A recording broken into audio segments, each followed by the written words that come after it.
ಒಂದು ಚಟವೇ ಸರಿ. ಪಾಂಡವರ ಹಾಗೂ ಶ್ರೀಕೃಷ್ಣನ ಸಖ್ಯ ಬೆಳೆದ ನಂತರದಲ್ಲಿ ಹೆಜ್ಜೆ ಹೆಜ್ಜೆಗೂ ಕೃಷ್ಣನನ್ನು ಕೇಳಿಯೇ ಎಲ್ಲ ವಿಚಾರಗಳನ್ನು ನಿರ್ಧರಿಸುತ್ತಿದ್ದ ಧರ್ಮರಾಯ ಜೂಜಾಟದ ಸಮಯದಲ್ಲಿ ಮಾತ್ರ ತನ್ನ ಆತ್ಮಸಾಕ್ಷಿಗೆ ವಿರುದ್ಧವಾಗಿ ಹೋಗುವಂತಾಯಿತಲ್ಲ. ಅದು ವಿಧಿಯಾಟ ಎನ್ನಬೇಕೋ ವಿಪರ್ಯಾಸ ಎನ್ನಬೇಕೋ ಅರ್ಥವಾಗುವುದಿಲ್ಲ. ದೈವ ನಿಯಮದ ವಿರುದ್ಧ ಹೋದವರು ಎಂದೂ ಉದ್ಧಾರವಾದ ಉದಾಹರಣೆಗಳಿಲ್ಲ. ತಾನು ತನ್ನವರು ತನ್ನಿಂದಲೇ ಎನ್ನುವವರು ತಾವಷ್ಟೇ ಅಲ್ಲದೆ ತಮ್ಮವರ ಜೊತೆಗೂಡಿ ಕಷ್ಟಗಳನ್ನು ಅನುಭವಿಸಬೇಕಾಗುತ್ತದೆ ಎಂಬುದಕ್ಕೆ ಧರ್ಮರಾಯನೇ ಉದಾಹರಣೆ. ಅವಮಾನಗೊಂಡು ವನವಾಸ ಅನುಭವಿಸಿ ಅಜ್ಞಾತವಾಸವನ್ನೂ ಮುಗಿಸಿದ ಪಾಂಡವರಿಗೆ ಸುಯೋಧನನ ಬಳಗದಿಂದ ಸಿಕ್ಕ ಬಳುವಳಿ ಮತ್ತದೆ ಮೋಸ, ಕಪಟ ನಾಟಕ, ಅವಮಾನ, ವಚನ ಭ್ರಷ್ಟತೆ. ಸಾಮ ದಾನ ಭೇದವು ನಾಟದಿದ್ದಾಗ ದಂಡವೇ ಸರಿ. ಇದಕ್ಕೆ ಸರಿಯಾಗಿ ಪ್ರತಿಜ್ಞೆಯ ಈಡೇರಿಕೆಗಾಗಿ ಯುದ್ಧ ಆಗಲೇಬೇಕೆಂದು ಬಲವಾಗಿ ಆಸೆಯಿದ್ದದ್ದು ದ್ರೌಪದಿ.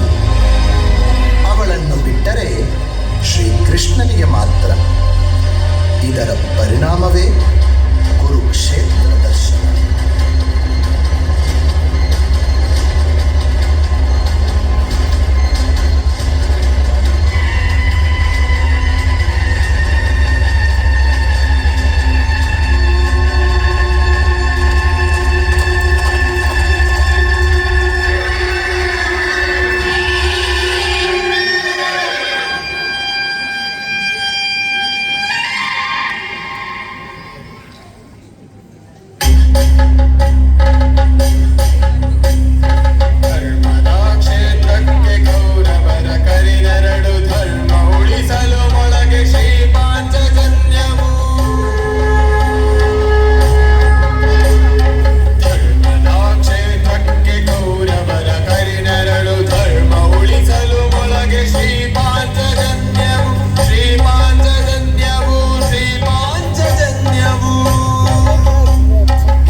ಕುರುಕ್ಷೇತ್ರ ಪ್ರಳಯಕ್ಕೆ ಸಮನಾದ ಇತಿಹಾಸ ಸೃಷ್ಟಿಸುವ ದೊಡ್ಡ ಘಟನೆಯೊಂದು ನಡೆದು ಎಲ್ಲೆಡೆ ಕರಾಳ ಮೌನ ಆವರಿಸತೊಡಗಿತ್ತು.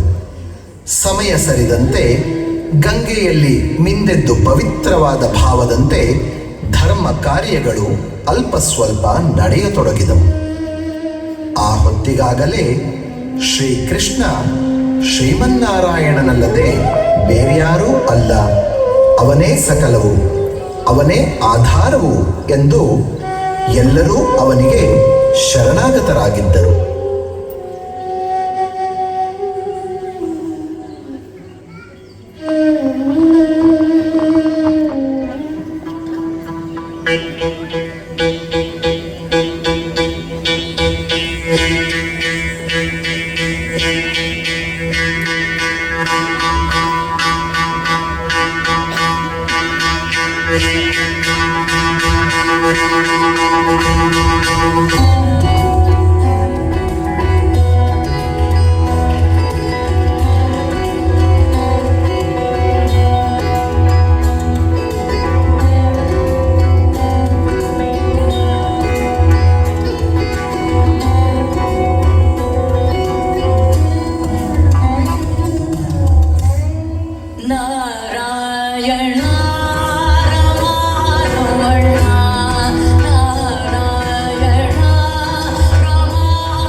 ವರ್ಷಗಳು ಉರುಳಿತು.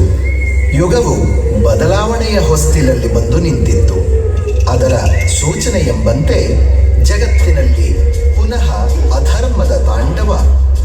ರಾಜನೇ ಮಾಡಿದ ಎಂದ ಮೇಲೆ ನಾವೇಕೆ ಮಾಡಬಾರದೆಂದು ಆರಂಭವಾದ ಜೂಜಾಟ, ಹಣಕ್ಕಾಗಿ ಹೆಣ್ಣಿಗಾಗಿ ಎಲ್ಲೆಡೆ ಹೊಡೆದಾಟ, ಮದಿರೆಯ ಸೇವನೆಯಿಂದ ದಿಕ್ಕೆಟ್ಟ ಜನ, ಒಳಜಗಳ, ಕಾದಾಟ ಒಂದೇ ಎರಡೆ, ಎಲ್ಲೆಡೆ ಯುಗಾಂತ್ಯದ ಛಾಯೆ ಆವರಿಸತೊಡಗಿತ್ತು. ಅಧರ್ಮವನ್ನು ಅಳಿಸಿ ಧರ್ಮವನ್ನು ಮೆರೆಸುತ್ತೇನೆಂದು ಹೇಳಿದ್ದೆಯಲ್ಲ ಕೃಷ್ಣ, ಏನಾಯಿತು ಎಂದು ಯಾದವ ಕುಲ ಕೃಷ್ಣನನ್ನೇ ಹೀಯಾಳಿಸಿ ಕೇಳತೊಡಗಿತು. ಯಾವ ಯಾದವರಿಗಾಗಿ ಜರಾಸಂಧ ದಂಡೆತ್ತಿ ಬಂದಾಗಲೆಲ್ಲ ಮಥುರೆಯನ್ನು ಅವನಿಂದ ರಕ್ಷಿಸಿದ್ದನೋ ಪೋಷಿಸಿದ್ದನೋ, ದ್ವಾರಕಾ ಪಟ್ಟಣವನ್ನೇ ನಿರ್ಮಾಣ ಮಾಡಿ ಸಮುದ್ರದ ಮಧ್ಯದಲ್ಲಿ ಇಡೀ ಯಾದವ ಕುಲ ಸುರಕ್ಷಿತವಾಗಿ ಇರುವಂತೆ ನೋಡಿಕೊಂಡಿದ್ದನೋ, ಅದೇ ಯಾದವರು ಊರಿಗೆ ಬಂದ ಆಪತ್ತು ಕುಲಕಂಟಕನೆಂದು ಜರಿದರು. ಪಾಂಡವ ಪಕ್ಷಪಾತಿ, ಸ್ವಾರ್ಥಿ, ಮೋಸಗಾರ, ಕಪಟದಿಂದ ಯುದ್ಧ ಗೆಲ್ಲಿಸಿದೆ ಎಂದು ಯಾದವರೇ ಕೃಷ್ಣನನ್ನು ಹೀಯಾಳಿಸಿದರು. ಧರ್ಮ ಸ್ಥಾಪನೆಯ ಹೆಸರಲ್ಲಿ ಬಲಿಷ್ಠ ಅಕ್ಷೋಹಿಣಿ ಸೇನೆಯನ್ನು ಬಲಿ ಪಡೆದೆ ಎಂದರು. ಹೆಸರು ಮತ್ತು ಪದವಿಗಾಗಿ ಸಂಬಂಧಿಕರನ್ನು, ಅಭಿಮನ್ಯು, ಘಟೋತ್ಕಜರಂತ ಶ್ರೇಷ್ಠ ಯುವಕರನ್ನೂ ಬಿಡದೆ ಎಲ್ಲರನ್ನೂ ನಿರ್ನಾಮ ಮಾಡಿದೆ ಎಂದು ಸಾರಿದರು. ಜನರು ನಾವೇನೇ ಮಾಡಿದರೂ ಹಿಂದೆಯೂ ಮುಂದೆಯೂ ಬದಲಾಗುವುದಿಲ್ಲ ಎಂದು ಶ್ರೀಕೃಷ್ಣ ಮನದೊಳಗೇ ನಕ್ಕು ತನ್ನ ಕೈಯಲ್ಲಿ ಏನೂ ಸಾಧ್ಯವಿಲ್ಲ ಎಂಬಂತೆ ಸುಮ್ಮನಾಗಿದ್ದ.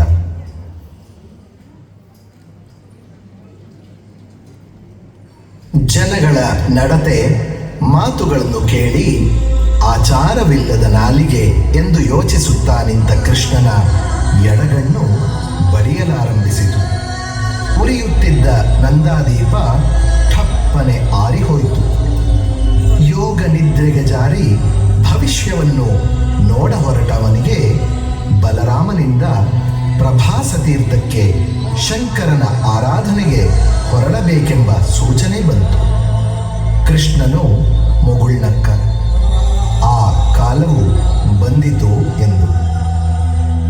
ಇಡೀ ಯಾದವ ಕುಲ ಸೇರಿ 1 ವಾರಗಳ ಕಾಲ ಆಚರಿಸಬೇಕಿದ್ದ ಸೋಮನಾಥೇಶ್ವರನ ವಿಶೇಷ ಪೂಜಾ ಮಹೋತ್ಸವವದು. ಅಲ್ಲಿಯೇ ಶಿಬಿರಗಳನ್ನು ನಿರ್ಮಿಸಿಕೊಂಡು ಪ್ರಭಾಸ ತೀರ್ಥದಲ್ಲಿ ವಿವಿಧ ಕ್ರೀಡಾ ವಿಲಾಸದಲ್ಲಿ ಪಾನಗೋಷ್ಠಿಯಲ್ಲಿ ಸೇರಿದ ಯಾದವರ ನಡುವೆ ಸಣ್ಣದಾಗಿ ಬೈಗುಳದ ಒಂದು ಕಿಡಿ ಹೊತ್ತಿತು. ದೂರದಿಂದಲೇ ಇದನ್ನು ನೋಡುತ್ತಿದ್ದ ಕೃಷ್ಣನಿಗೆ ಮುಂದೆ ಹತ್ತಿ ಉರಿಯಲಿದ್ದ ಮದಾಗ್ನಿಯ ಸುಳಿವು ಸಿಕ್ಕಿತು. ನಸುನಕ್ಕು ಸುಮ್ಮನೆ ದೂರದಲ್ಲಿಯೇ ಉಳಿದು ಬಿಟ್ಟ. ನೋಡುತ್ತಿದ್ದಂತೆಯೇ ಮಾತು ಎಲ್ಲೆ ಮೀರಿ ಬಡಿದಾಟಕ್ಕೆ ತಿರುಗಿತು. ಪರಸ್ಪರ ಹೊಡೆದಾಟ ಆರಂಭವಾಗಿ ಒಬ್ಬೊಬ್ಬರೇ ಯಾದವರು ನೆಲಕ್ಕುರುಳತೊಡಗಿದರು. ಸ್ವಂತ ಮಕ್ಕಳಿಂದ ಹಿಡಿದು ಬಂಧು ಬಾಂಧವರು ಇಡೀ ಕುಲವೇ ಹೊಡೆದಾಡಿಕೊಂಡು ಹತರಾಗುವುದನ್ನು ದೂರದಿಂದಲೇ ನೋಡುತ್ತಿದ್ದ ಕೃಷ್ಣ ಸಂಪೂರ್ಣ ಸ್ಥಿತಪ್ರಜ್ಞನಾಗಿ ಬಿಟ್ಟಿದ್ದ. ಕುರುಕ್ಷೇತ್ರ ಯುದ್ಧದಲ್ಲಿ ತನ್ನ ಕುಲದವರನ್ನು ಕಾಪಾಡಿದ್ದು, ಸಂರಕ್ಷಣೆ ಮಾಡಿದ್ದು ಈ ದಿನವನ್ನು ಕಾಣುವುದಕ್ಕಾಗಿಯೇ ಎಂಬ ಆಲೋಚನೆ ಮನದಲ್ಲಿ ಸುಳಿದಿತ್ತು.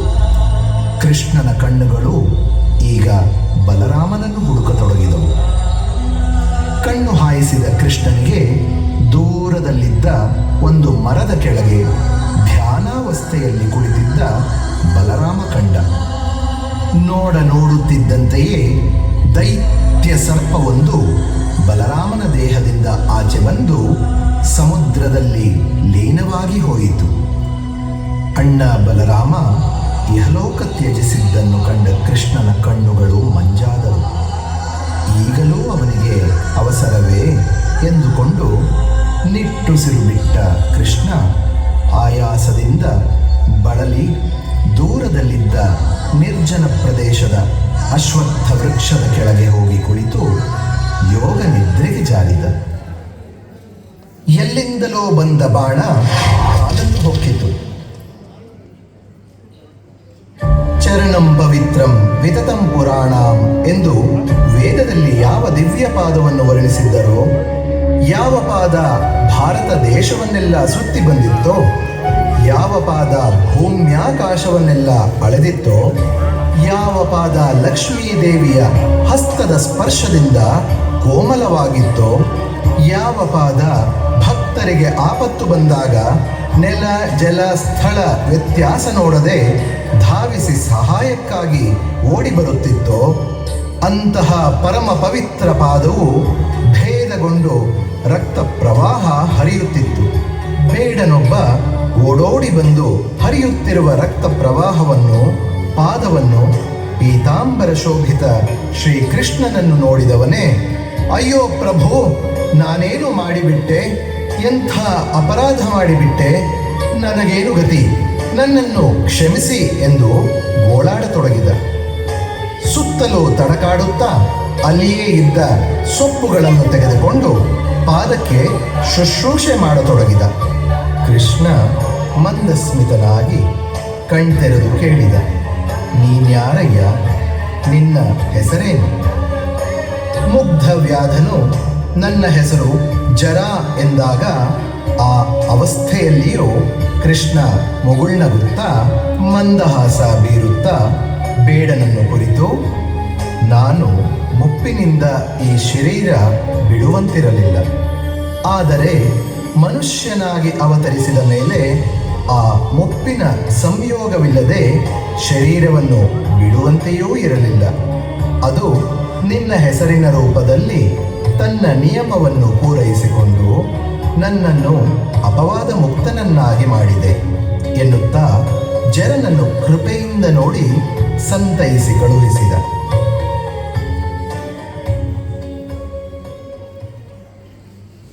ಕೃಷ್ಣ ನಿಧಾನವಾಗಿ ತನ್ನ ಪಾದವನ್ನು ನೋಡಿಕೊಂಡ. ಹರಿಯುತ್ತಿದ್ದ ರಕ್ತ ಪ್ರವಾಹಕ್ಕೆ ತನ್ನ ಕೊರಳಲ್ಲಿ ಇದ್ದ ಬಾಡದ ತುಳಸಿ ಮಾಲೆಯಿಂದ ಒಂದು ದಳವನ್ನು ಕಿತ್ತು ಗಾಯದ ಮೇಲಿಟ್ಟ. ಒಂದೇ ಒಂದು ಕ್ಷಣ ತೀವ್ರವಾದ ನೋವು ಕಾಣಿಸಿಕೊಂಡು ಒಮ್ಮೆ ಅಮ್ಮ ಎಂದು ಉದ್ಗರಿಸಿದ. ಒಡನೆಯೇ ದೇವಕಿ, ಯಶೋದೆ ಹಾಗೂ ಪೂತನಿಯ ಮುಖಗಳು ಕಾಣಿಸಿಕೊಂಡವು. ಜನ್ಮ ನೀಡಿದರೂ ಒಮ್ಮೆಯೂ ಹಾಲುಣಿಸದ ದೇವಕಿಯಷ್ಟೇ ಹತ್ಯೆಗೈಯುವ ಉದ್ದೇಶಕ್ಕಾಗಿ ಹಾಲುಣಿಸಿದ ಪೂತನಿಗೂ ಅಮೃತ ಪದವಿಯನ್ನು ನೀಡಿದ್ದ ಶ್ರೀಕೃಷ್ಣ. ಅವರ ಹಿಂದೆಯೇ ಅಷ್ಟಮಹಿಷಿಯರು ಒಮ್ಮೆ ಸುಳಿದರು. ಸಮಯ ಮೀರುತ್ತಿದೆ ಅರ್ಜುನ, ನನ್ನ ಪರಮಾಪ್ತನ ಭೇಟಿಯಾಗಲಿಲ್ಲ, ಅರ್ಜುನ ಬರಲಿಲ್ಲ ಎನ್ನುತ್ತಾ ಕೃಷ್ಣ ತನ್ನ ರಾಧೆಯನ್ನು ನೆನೆದ. ದೇಹದ ವಾಂಛೆಗಳನ್ನು ಮೀರಿ ನಿಂತ ನಿಷ್ಕಪಟ ನಿಷ್ಕಲ್ಮಶ ದೈವಿಕ ಭಾವದಲ್ಲಿದ್ದ ರಾಧಾಕೃಷ್ಣರ ಸಖ್ಯ ಒಡನಾಟ ಕೃಷ್ಣನ ಕಣ್ಮುಂದೆ ಬಂದು ಸುಳಿಯಿತು.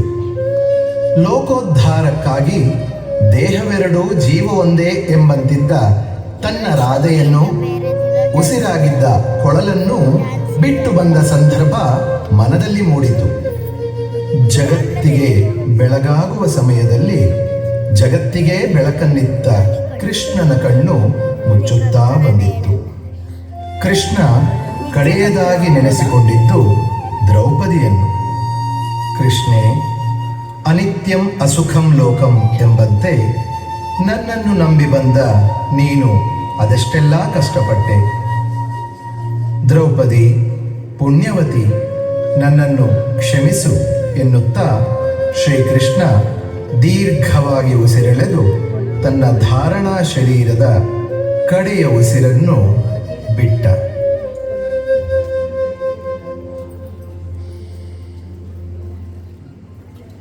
ಲೋಕಕ್ಕೆ ಆ ಜ್ಯೋತಿ ಮರೆಯಾಯಿತು.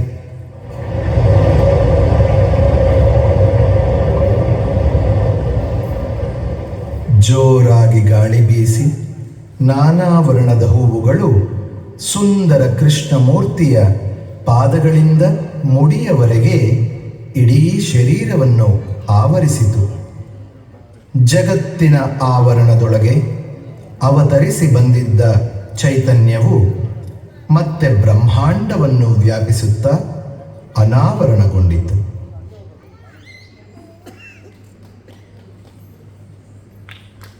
ಜಗತ್ತಿನಲ್ಲಿ ಮಾಯೆಯ ಛಾಯೆ ವ್ಯಾಪಿಸಿದಾಗಲೆಲ್ಲ ಅದನ್ನು ನೀಗಿಸಲು ಪರಮಾತ್ಮನು ನಾನಾ ರೂಪಗಳಲ್ಲಿ ಬರಲೇಬೇಕು. ಬಂದು ತನ್ನ ಭಕ್ತರನ್ನು ಉದ್ಧರಿಸಲೇಬೇಕು. ಸಂಭವಾಮಿ ಯುಗೇ ಯುಗೇ ಎಂದು ಜಗನ್ನಿಯಾಮಕನೇ ಬರೆದ ಶಾಸನ. ಮತ್ತೆ ಮತ್ತೆ ಕಾಪಾಡು ಬಾ, ಉದ್ಧರಿಸು ಬಾ, ಅವತರಿಸು ಬಾ ಎಂದು ಭಕ್ತಿಯಿಂದ ಪ್ರಾರ್ಥಿಸುವುದಷ್ಟೇ ಭಕ್ತರಾದ ನಮ್ಮ ಕರ್ತವ್ಯ.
ಸೆರೆಮನೆಯಲ್ಲಿ ಅಲ್ಲಿ ತುರುಪಟ್ಟಿಯಲ್ಲಿ